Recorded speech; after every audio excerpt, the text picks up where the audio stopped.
কোচবিহার থেকে বাসে করে জয়ন্তী এসে সেখান থেকে 10 কিলোমিটার ট্রেকিং করে জয়ন্তী নদীর পাশ দিয়ে বিভিন্ন পাহাড় ঝোড়া কাছাড় খেয়ে জলে চান করে আজ আমরা এখন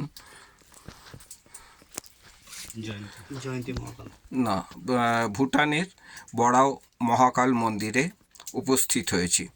বড় মহাকাল মন্দিরের এখন আমরা এই গ্রানাইট পাথরের যে মন্দিরের ভেতরে আছি, উপরে লাইটটা দেখাও।